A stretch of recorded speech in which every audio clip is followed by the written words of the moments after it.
Most people believe that peace comes when the mind finally becomes quiet. But here's the strange part. Waiting for silence in the mind can sometimes make the noise even louder. You may know the feeling. Your thoughts jump from yesterday's embarrassment to tomorrow's worries before your morning coffee even cools. A careless comment echoes for hours. A simple mistake follows you into the night. And somewhere along the way, the mind begins to feel like a balloon caught in restless winds, pulled in every direction, rarely touching the ground. The curious truth is that the problem was never the wind.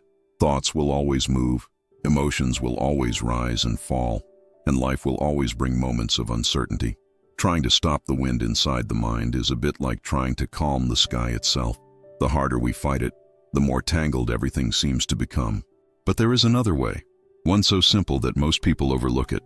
There is a quiet place where the mind softens, where emotional storms lose their force, and where the inner noise naturally begins to fade.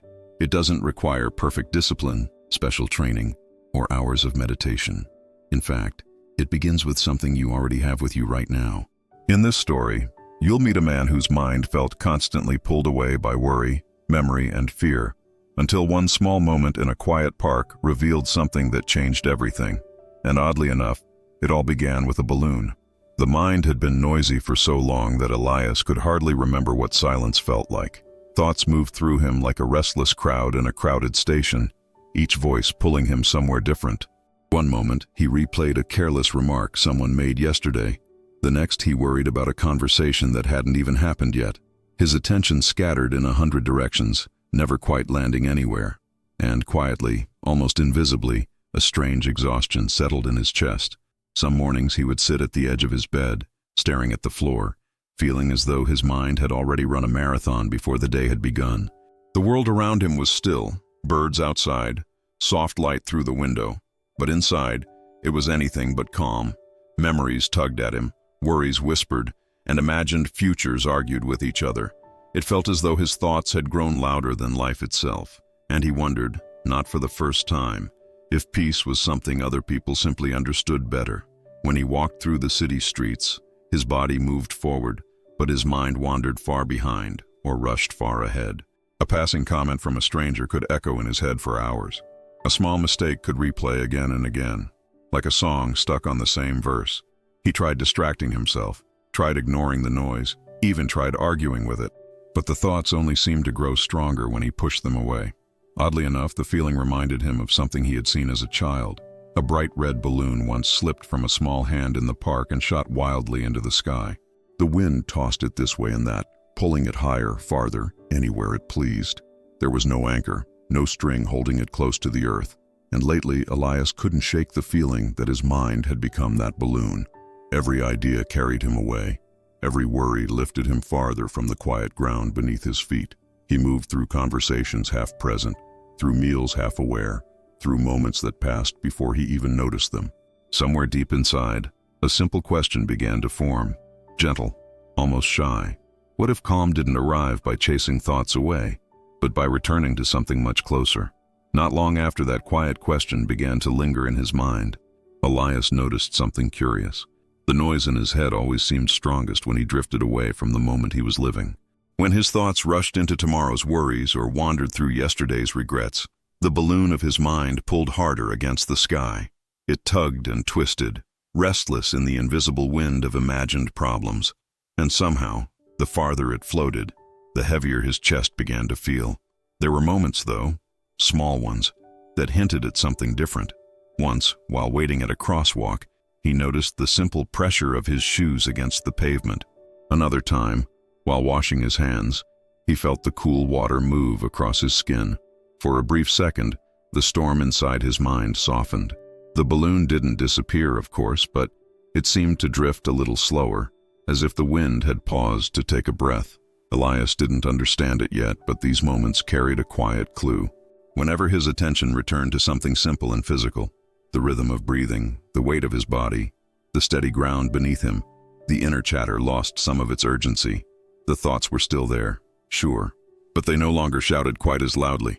It was almost as though the mind had been searching for an anchor it had forgotten, like a balloon finally remembering the existence of the string that once held it close to the earth.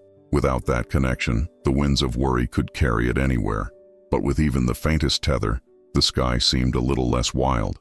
Of course, Elias didn't yet know how to hold that string. The balloon still drifted most days, tugged by every gust of memory and prediction. But somewhere ahead, though he couldn't see it yet, someone would show him that the anchor he needed had been quietly beneath his feet the entire time. Elias hadn't always been this scattered, though it felt that way lately. His days moved quickly, yet nothing inside him seemed to settle. Even in quiet rooms, his mind hummed with unfinished conversations and imagined outcomes. One careless remark from a colleague could echo through his evening like a pebble dropped in still water. And somehow, the balloon of his thoughts kept drifting farther into the sky. Friends sometimes told him he seemed distracted, though they said it kindly. During dinners he nodded along, smiling at the right moments, yet half his attention floated somewhere else entirely. He replayed small embarrassments, worried about things he might have said wrong, wondered if people secretly judged him. It wasn't that he wanted to overthink. His mind simply refused to sit still. Some nights were worse than others. Lying in bed, he would stare at the ceiling while thoughts tangled around each other like threads in a knot. A forgotten task from the afternoon would suddenly feel urgent. A memory from years ago would surface, sharp and uncomfortable. Meanwhile, the quiet of the room only made the noise inside him feel louder. The strange part was how it spilled into the people around him. When someone spoke abruptly or criticized him, even lightly, his reactions came quickly and a bit too sharply. Later he would regret it, wishing he had paused instead of letting the wind pull the balloon higher. But in the moment, his mind moved faster than his calm ever could, and beneath all of it sat a quiet fear he rarely admitted, even to himself. What if this was simply how his mind worked now? What if the balloon had already drifted too far from the ground to ever be held again? He carried that question with him one afternoon as he wandered through the park, unaware that something small and quietly important was about to happen. That afternoon in the park, Elias sat on a wooden bench beneath a tall maple tree. The air moved gently through the branches, carrying the quiet rustle of leaves. He tried to relax, yet his thoughts continued their usual wandering. As he stared across the open field, something bright caught his attention, drifting high above the grass. It was a balloon, small, red, and dancing wildly in the wind. No string held it now. Each gust pulled it higher, then sideways, then back again, as if the sky itself were deciding its path. Elias followed its restless movements, feeling a strange familiarity in the way it spun and swayed. The balloon seemed unable to choose its direction, just like the mind he carried inside his own chest. He watched it for several minutes, noticing how the wind determined everything about its journey. One strong push, and it soared upward. A softer breeze nudged it lazily across the clouds. The balloon had no say in the matter. It simply surrendered to whatever invisible current happened to pass through. And somehow, that simple image settled heavily in his thoughts.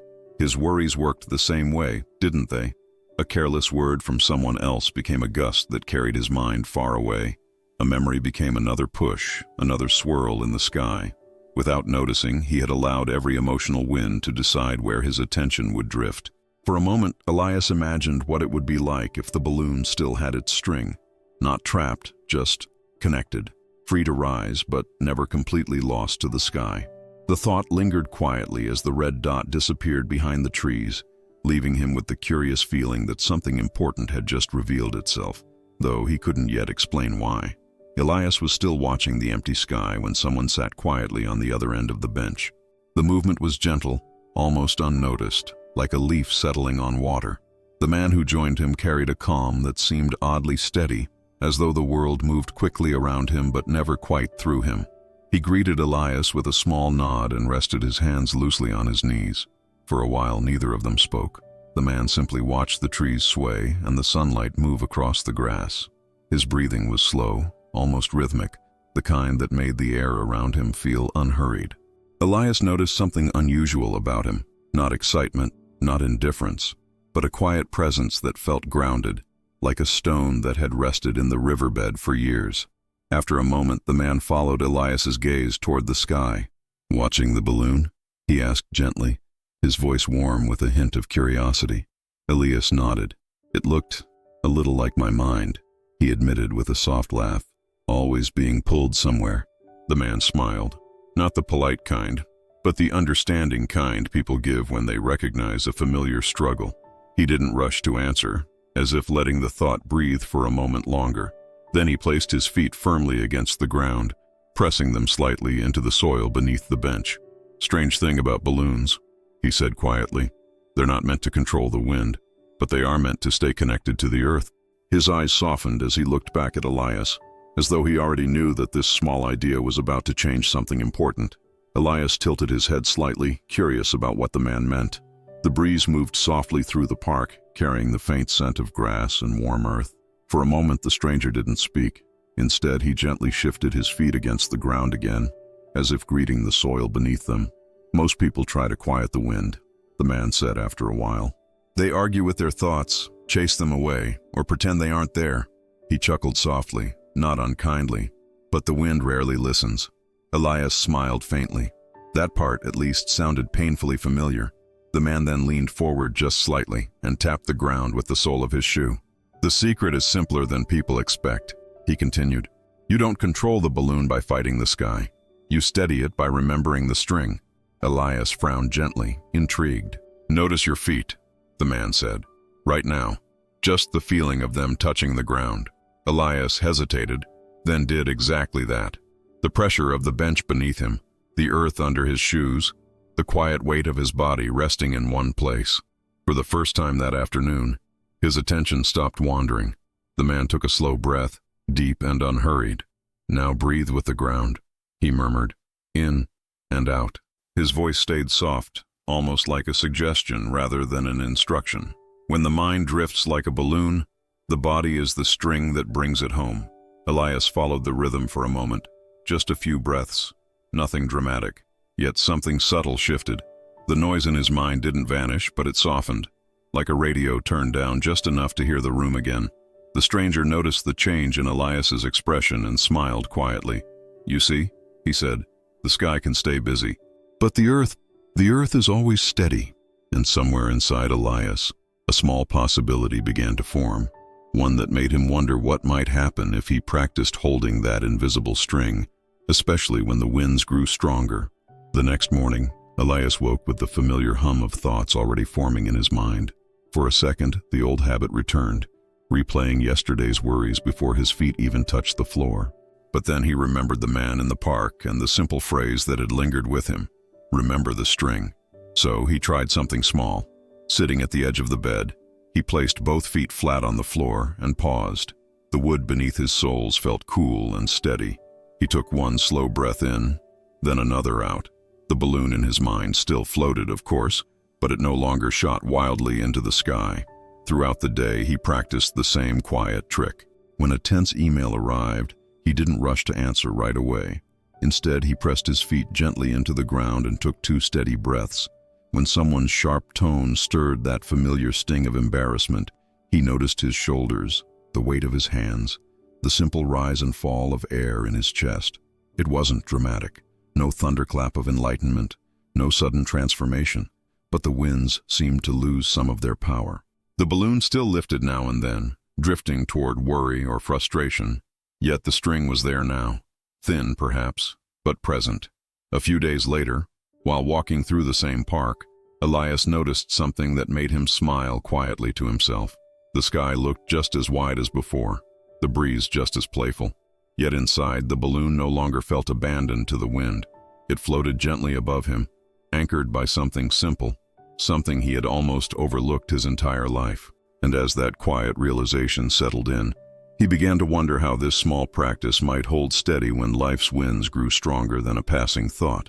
A week later, the winds returned, not in the sky, but in the small storms of ordinary life. Elias stood in a crowded cafe when a familiar sting caught him off guard. A colleague across the table spoke sharply about a mistake he had made earlier that morning. The words weren't cruel, not exactly, but they carried just enough edge to stir that old reaction inside his chest. For a split second, the balloon of his mind shot upward. His thoughts rushed to defend, to explain, to replay every detail of the situation. The old Elias would have spoken quickly, perhaps too quickly, letting the wind decide the direction of his response. But this time, something quiet interrupted the rush. He felt his feet. It was almost amusing how simple it was. the ground beneath his shoes, the chair holding his weight, a slow breath entering, another leaving. Just a few seconds, nothing anyone else in the cafe even noticed. Yet in that brief pause, the balloon stopped pulling so wildly at the sky. When he finally spoke, his voice sounded calmer than he expected. He acknowledged the mistake, explained one small detail, and then let the conversation move forward without dragging it through the storm of his thoughts. The moment passed quietly, almost gently, and strangely enough, the tension dissolved faster than it ever had before. Walking out of the cafe later that afternoon, Elias felt something new, something light, yet steady. The winds of life hadn't disappeared. People still had moods. Mistakes still happened. Awkward moments still arrived uninvited. But the string was there now, subtle and reliable. And he began to realize that anyone who remembered where the string was tied might discover the same quiet steadiness. One afternoon in the park, Elias noticed something that made him smile in a quiet, knowing way. A young child was chasing a balloon that bobbed gently above the grass, its string wrapped safely around the child's wrist. The wind still played with it, of course, lifting it, swaying it, tugging it sideways. But the balloon never truly escaped. It danced freely, yet it remained connected. Elias sat down on his familiar bench and watched for a while. The memory of his own restless mind felt different now, almost distant. He slipped his shoes slightly against the ground and noticed the simple pressure beneath his feet. The earth felt steady, patient, as though it had been waiting there all along. If someone had been sitting beside him, they might have seen him do something very small. He placed both feet firmly on the ground. He inhaled slowly through his nose, letting the air settle deep into his chest. Then he exhaled gently, like releasing the tension from a tight knot. Nothing dramatic happened. No fireworks, no sudden silence in the world, but the wind inside his mind softened again. The balloon floated calmly overhead, still moving, still alive, but never lost to the sky. And if someone were watching closely, they might have realized something curious. This quiet anchoring required no special place, no perfect moment. Just 2 feet touching the ground, one slow breath, and the gentle remembering that the string had never truly been out of reach. The seasons shifted slowly after that. Though Elias hardly noticed the exact moment, things began to feel different. Life still carried its usual winds, unexpected criticism, awkward silences, days when loneliness crept in like a quiet fog. The sky above his balloon was never perfectly calm, but something deeper inside him had changed. He had discovered that the earth beneath him had never once moved. Some evenings he would return to the same bench in the park, watching the branches sway overhead. The old restlessness would sometimes try to return, whispering familiar worries about tomorrow or replaying a careless moment from earlier in the day. And when it did, Elias simply smiled a little, almost like greeting an old friend who had lost its way. Then he would press his feet gently into the ground, a breath in, a breath out.